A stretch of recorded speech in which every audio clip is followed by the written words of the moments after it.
Hi everyone, I'm SoftSeaside and welcome to this new video. Woo! Just like last year, I want to reflect on my art journey in 2024.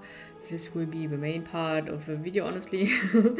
And what goals I reached and what goals I have for 2025. And yes, I know I've been absent on YouTube here for a while. 2024 was a wild year. I made some community posts about why I haven't posted a lot last year, but I thought I might tell you again in this video as well, so let's dive in. I am pretty proud of the art that I made during 2024. I still think that I could have challenged myself more. I was drawing a lot of comfort zone drawings and I did draw the same character again and again. More about that later. But I was drawing a lot last year, and especially in my sketchbooks. I think I filled like 2 or 3 sketchbooks. That's a lot for me. I also discovered using soft and hard shadows. I'm still not quite sure about my shading because I often prefer my flat colors more than my fully rendered pieces because the line art is more visible, but I think using soft and hard shadows definitely makes a lot of impact. All in all, 2024 was a really good year art-wise, but there are some points that shaped the year a lot, which I will tell you now. By the way, this video speed paint shows my new profile picture that I've been using on my Instagram and my business cards for a while. I want to be more cohesive with my branding and therefore I also changed my profile picture. Spoilers ahead for this video, but some changes are planned for this channel as well. My comic progress in 2024.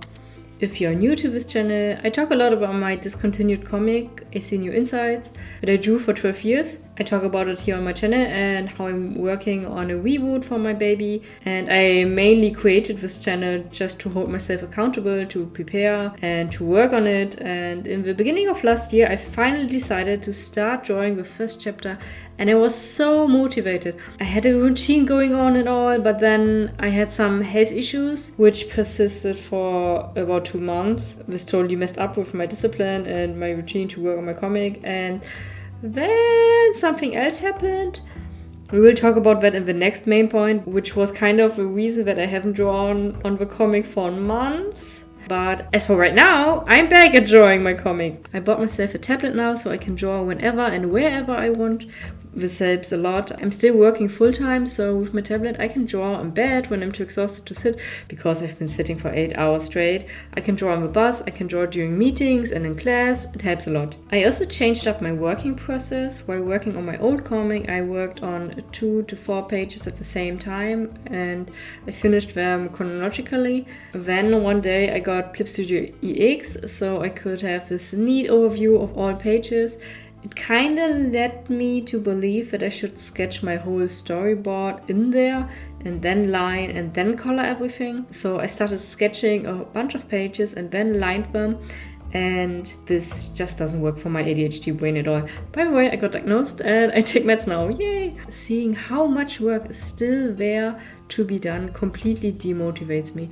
I felt like I didn't make any progress and I also felt like I couldn't make any changes to the chapter. So now I'm kind of back on my completely messy working process of jumping between 2 to 4 pages while still keeping that neat overview and then add pages when I'm done with my small batch. It looks like a mess, but it helps me so much more to keep me engaged. Duchess Celestia actually has a really good video about this method.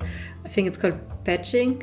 I would really recommend you to watch it because it perfectly describes how I'm working lately. That's also the reason I started enjoying coloring in 2024 more. Since I don't really have a lot of time because of my full-time job, I often don't have energy to concentrate on line art. It just takes more effort. So on my low effort days, I would just color pages that I already have lined because I don't have to think a lot while doing so. It's like meditating and it makes you feel so productive. D&D took over my life and art again, AKA Blauauge Brainrot. Okay, so let's talk about a thing that completely distracted me from working on my comic for the majority of 2024.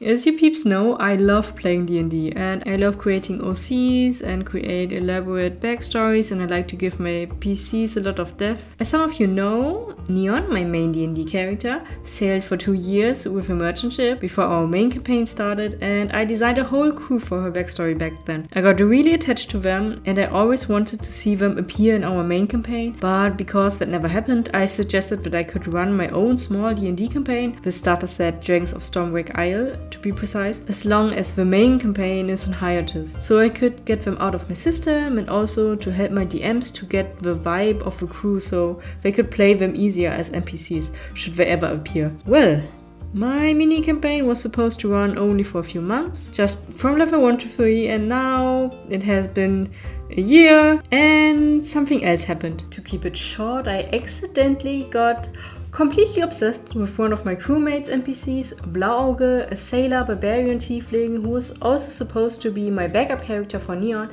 and I completely lost focus on all of my other creative projects because of him.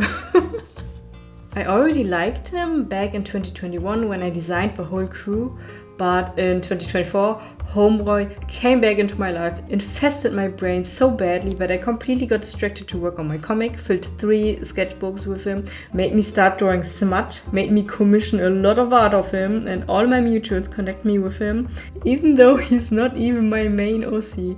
I created so much art for him, and when I say a lot of art, I mean so much art. The brain rot is so bad, this blue tiefling has me in his grip for over a year now. Jokes aside, it's been a while since I was so obsessed with something, and it's honestly so much fun, and I love how I was constantly inspired to create. I struggled a lot, and I still do, because I often felt super cringe and ashamed to be so down bad and obsessed with a character no one seemed to care about. But first of all, I had to remember that I make art for myself. I always have been, and if drawing this stupid himbo for the 100th time makes me happy, then that's completely fine. I shouldn't care about what others think. It's just one of my main insecurities to be too much, and of course no one can be as hyped about my OCs as myself, and I shouldn't expect that. But also, some people actually got interested in him, so thanks for everyone who goes along with my OC brain rot. But aside from having a lot of fun and working on my insecurities, I also think that my anatomy improved quite a lot. Blauauge's default outfit is, well, he's shirtless most of the time, so I really drew a lot of abs in 2024. No one will believe me, but I actually prefer people wearing clothes. I've always liked drawing muscles, but drawing the same shirtless guy over and over again actually helps a lot with the anatomy. And of course the smut. Yeah, so much smut. Anyway, my brain rot has its high and low times, and my mini campaign will end soon and we'll continue our main campaign again. So I think that I will finally be free from Blauauge in 2025. Sure. Artist alleys in 2024. Let's talk about another thing that shaped my art journey in 2024. In 2023, I've started tabling at artist alleys in northern Germany, a long year dream of mine, and in 2024, I was on 8 artist alleys. Look how much my booth has grown! I'm really proud, honestly. I grew a lot as a person and as an artist. I met so many cool artists and I even made some friends. I am truly grateful that I'm part of this wonderful community now.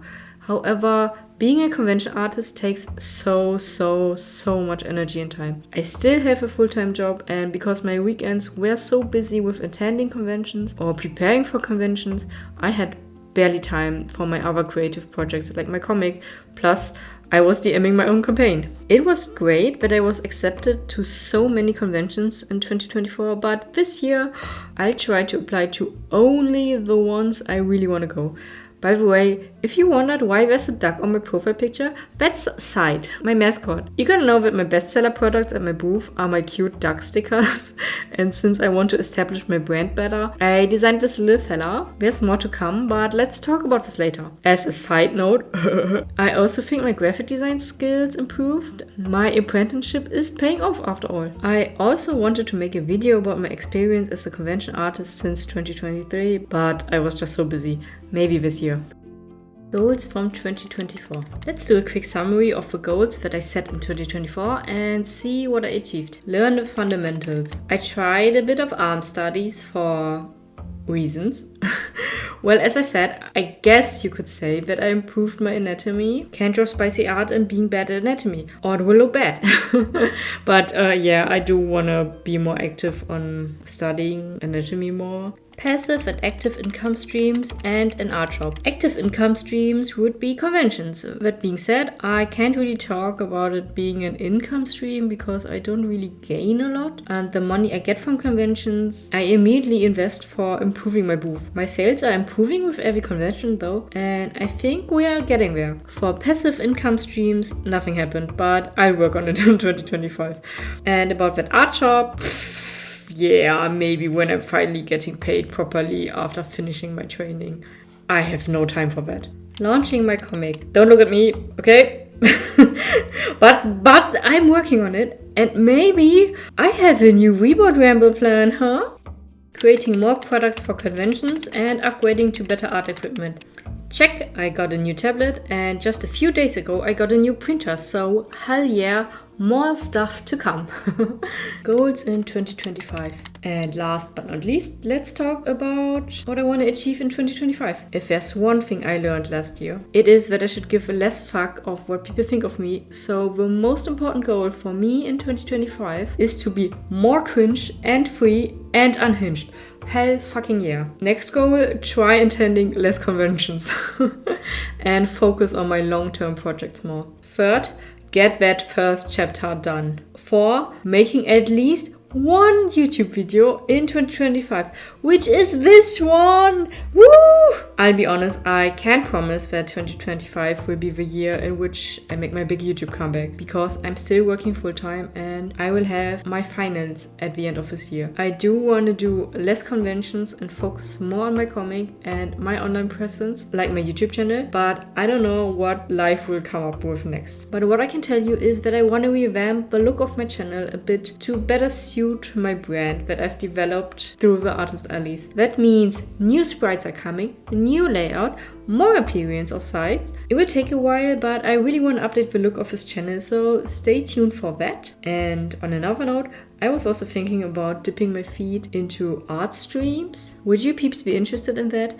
I think it would be really cool, and I thought maybe I could stream how I work on these new sprites, but I'm not sure yet. I don't even know if I want to stream on YouTube or Twitch. Twitch seems like a big scary beast that I know nothing about, so nothing's set in stone. And that's it for my goals for 2025, is what I would say. But I actually made a whole bingo card for my art goals and my personal goals. Let's see if I can make an actual bingo, but the main goals are the ones I mentioned. What about you? How was your 2024 art-wise? What are your art goals for this year? Let me know. By the way, how did you peeps like the music in this video? Shout out to Pocket Bard, an app which I also use for my D&D campaigns, where you can choose ambience music for different areas and can change the intensity of the music and even add sound effects. I'm not sponsored at all, by the way. I just really like this app. Psst, Pocket Bard, feel free to sponsor me. As for now, it doesn't really fit with my current YouTube layout, but after drawing the new sprites and all, I'm sure it will be a banger. And that's it for now. Thank you so much for watching this. If you enjoyed this video, please consider giving it a like or subscribing to see more. See you in the next video. Bye!